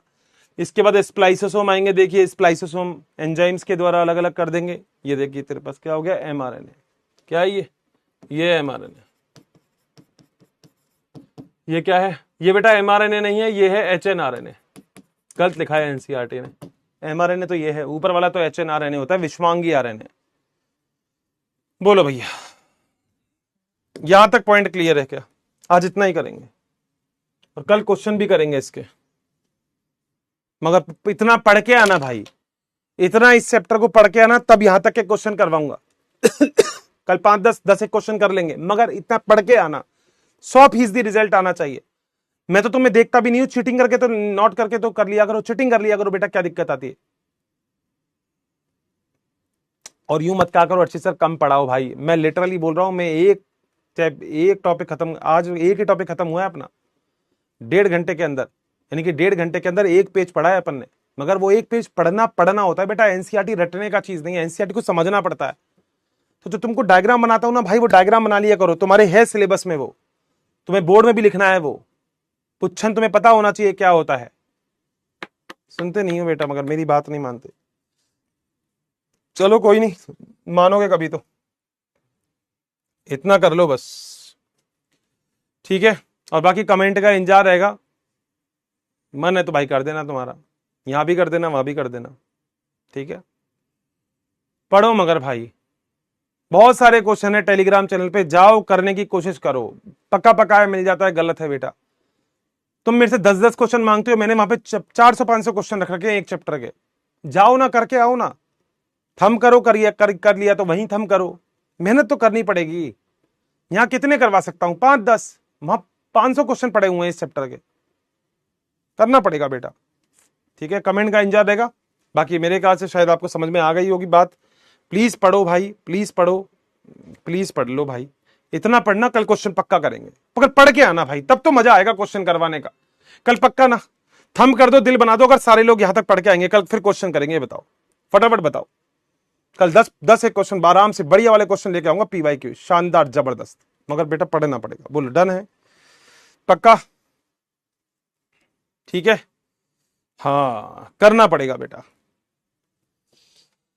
तो okay, bye bye, take care.